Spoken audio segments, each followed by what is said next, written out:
Hi, thanks for tuning in to the Crib, Child Rights in Business podcast, brought to you by the Centre for Child Rights in Business.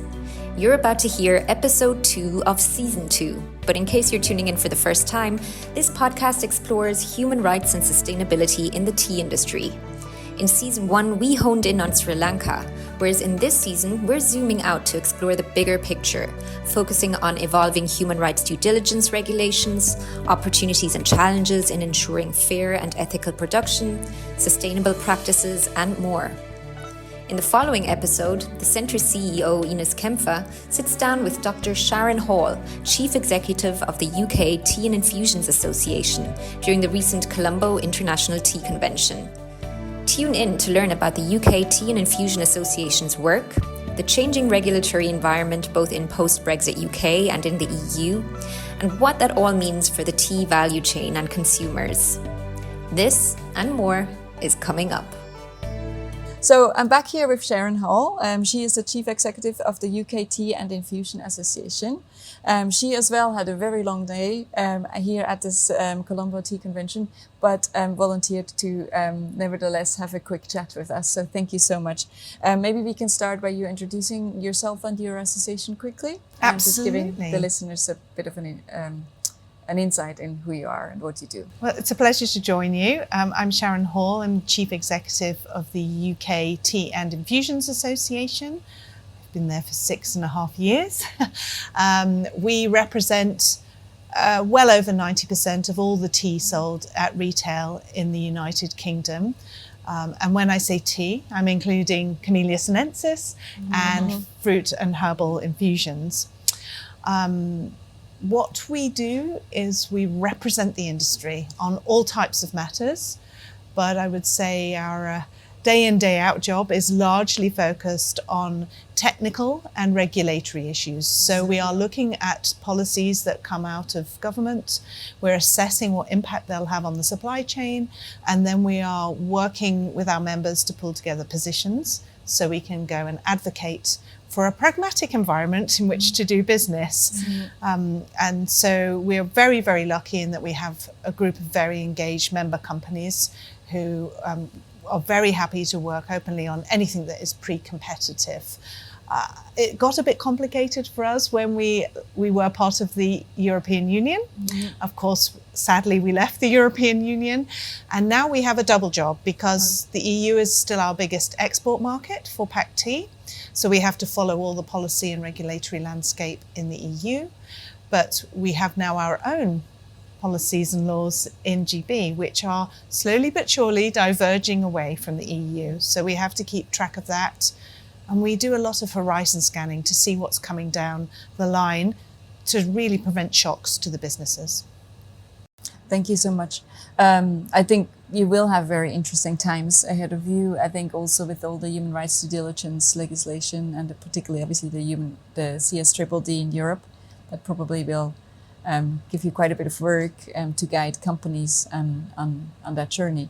I know that you also do a lot of communication and awareness raising to consumers and users, etc. So maybe you can talk a little bit about that and what your key goal is. Like, what is the story? What is the information you want to pass on to consumers, and how does that relate back to the whole tea supply chain? Yeah, I mean, a little bit of history. Our association has been around since the 60s. And when it started, it was purely a tea marketing organization. And over the years, it has morphed. We were joined by those that supply herbal fruit infusions. And our focus has shifted with the times. And you're absolutely right, there's some really big policy changes coming. CS-DDD, EUDR, which we can't ignore. Because even though tea is not in there at the moment, I am sure it will be implicated at some point down the line. And I've talked about the separation of policy, but it's still important for those things in the EU apply to us, not just because we're exporting there, but because our companies that we represent have operations in the EU. So, that's a sort of reiteration of policy landscape.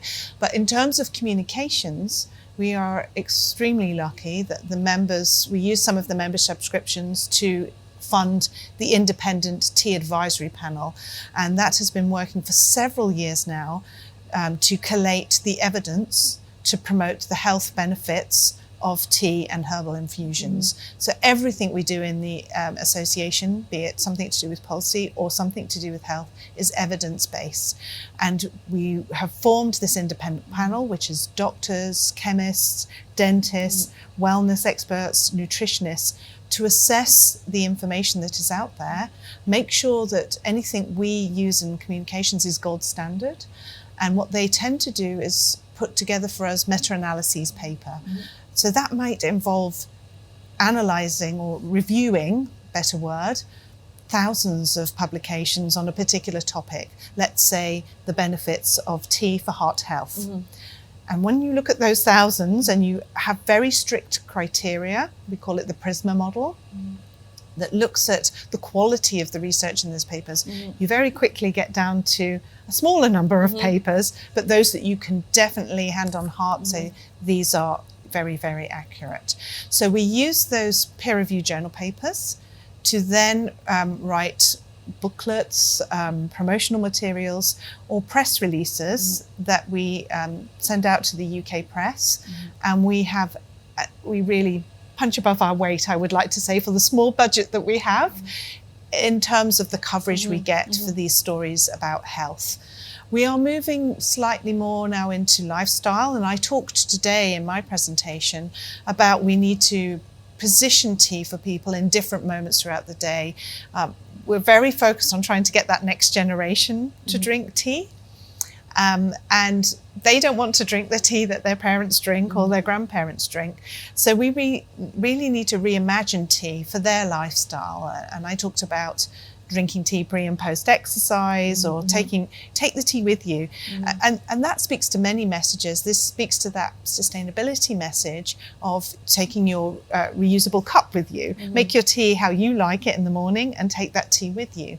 So we are shifting into the lifestyle communications, but the core body of work that we do, which is super successful, has been to talk about the health benefits of these drinks. And we try wherever possible that those meta-analyses are published in free-to-access journals. They're always peer-reviewed, so that other people can use them. Now, that's wonderful, and obviously that adds to what we've been discussing today, during the day, also just now with Shabna. If we can increase the value of tea, we can hopefully increase the price of tea, and hopefully, the value gets back to the people who produce our tea. So maybe one last question, and I know I'm circling a little back to our original one, or to our original discussion. So all these policies changes are going to come up, the human rights due diligence frameworks.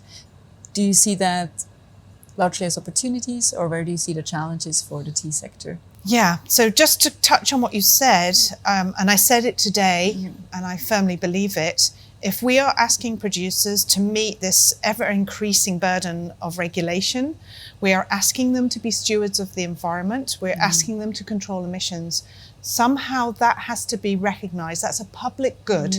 And I would say this for all farmers, not just for tea. That public good has to be recognised and compensated for in some way. We've talked today, is price and value the same thing? But for me, it's about value and increasing that value. And you're absolutely right that we need to find ways to improve the value that is the equitability of that value within the supply chain. So in terms of policies like the CSDDD, if you ask me about challenges, I would say that these policies are extremely important. They're huge. You and I have both read those documents. They're huge documents and they're all encompassing. My big challenge with them is that they were not written in conjunction with people in developing countries. There was no consultation as what impact will this have on you as a grower of tea in one of the major tea origins. So they will enforce a framework that many of those countries are not yet ready to meet.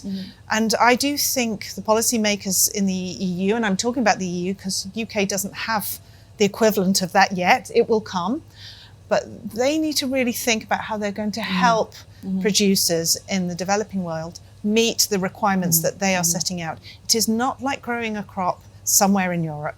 It's completely different.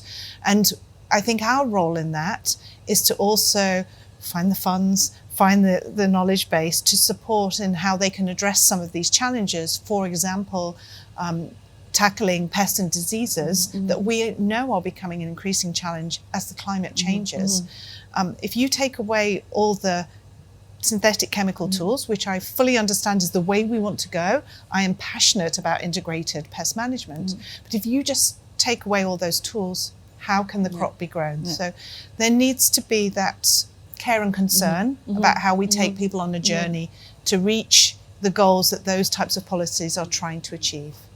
I absolutely agree. And I'm going to argue a little bit that I think the CSDDD can be read and should be read actually with putting a lot of responsibility to the buyers to make sure that they sufficiently support their supply chain, and they call it a chain of activity. So that's really going to the source, and that we don't fall into this trap where it's just another set of standards or requirements that are being pushed onto the producers, which we've seen is just not helping the people that these laws are set out to actually support. I don't think we argue on that. I think we're saying exactly the same thing. And absolutely, my members are looking to say, how can we support this change? For me, it's that policymaker to understand what is a good transition time to get there, what support is needed, and that you can't apply what is happening in a relatively ambient climate compared to growing a crop in a tropical environment. Absolutely. No, thank you so much. I think that were really important thoughts that will help us to continue our work and considering all different sides of the story, because it comes all together, and we all need to have those conversations to push into the right direction. So thank you so much for taking the time. Hope you get a little bit of rest tonight before we continue working on those topics. Well, it's a pleasure to see you again and pleasure to talk to you. Thank you so much. Thank you. Thanks. That's all for this episode. Thank you so much for listening. We hope that you learned something from our podcast today and that it sparked new ideas or thoughts around human rights due diligence in the tea industry. If you'd like to discuss or explore today's topic further with us, or just leave feedback, we'd be happy to hear from you. Simply email info.sl@childrights-business.org. More information about the Centre's work, including the Mother and Child Friendly Seal for Responsible Business, can be found on our website, www.childrights-business.org. And don't forget to follow our podcast to not miss an episode. Until next time, goodbye.